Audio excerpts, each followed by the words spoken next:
Are exchange-traded funds riskier than mutual funds? The answer? It depends. Both ETFs and mutual funds invest in a portfolio of assets determined by the portfolio or investment manager. Those assets can include securities like stocks, bonds, or commodities. They vary widely in size, diversification, and objective.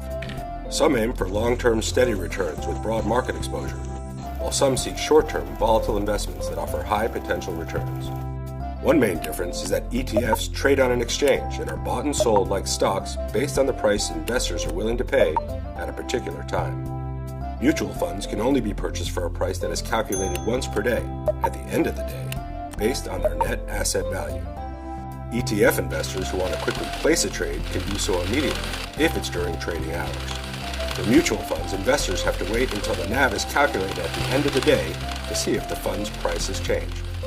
But for both types of investments, the risk any ETF or mutual fund carries depends on the underlying portfolio holdings and its performance targets. For example, the most common ETF strategy is to track an underlying index, such as the S&P 500. These funds invest in the same stocks that are on the index, so their risk profiles are subject to the performance of the S&P 500 companies and anything that might impact them or the markets as a whole. Mutual funds can also track an index, but in both cases, an ETF or a mutual fund invested in fixed income assets like bonds will have less risk due to the inherent stability of those securities. Funds that invest in specific narrow markets like energy will carry more risk, along with the potential for higher returns.